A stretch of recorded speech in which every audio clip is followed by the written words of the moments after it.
Turuan ko kayo kung paano mag-Smith machine, okay, para ma-target yung glutes natin.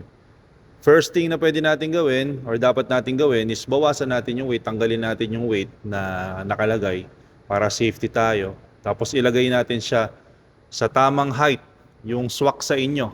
Tapos yung stopper, syempre, iangat nyo ng onte para pag nadulas or nalaglag, hindi kayo maiipit. Lagyan nyo ng tamang timbang, yung kaya nyo lang, huwag kayo mag-i-ego lifting.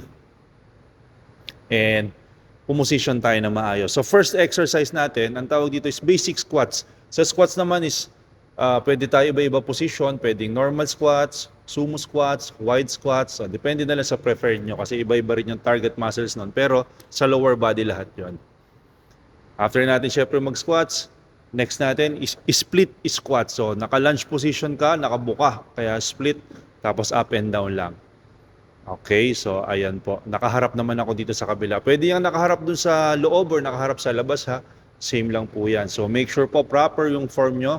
Keep your chest out at wag po kayo mag-i-eagle lifting para hindi kayo ma-injury at talagang tumama dun sa targeted muscles natin, which is yung legs and yung glutes natin. Okay, so i-hook nyo na maayos bago kayo umalis ha, para sure. Next natin is ibababa natin tong stopper. Okay, so baba natin siya. Ang gagawin natin is Romanian deadlift. Okay, tanggalin nyo muna yung weight bago nyo ibaba. Okay, tapos yan. Tapos try nyo kung swak na ba sa inyo yan. If hindi pa, pwede nyo pang ibaba yan ng onte. Okay, para talagang sagad. At may ibaba nyo ng gusto. Okay, so pwede kayong maglagay ng mabigat kasi medyo madali lang naman yung RDL compared sa squat. Tsaka mas safe kayo dyan. Okay, so wag naman sobrang bigat, okay? Yan, so gumamit tayo ng platform. Kung may platform dyan or stepper, pwede nyong gamitin, ipasok nyo lang. Tapos grab the bar, shoulder width, keep your chest out, and then slightly bend your hips. Galing sa hips, wag sa knees.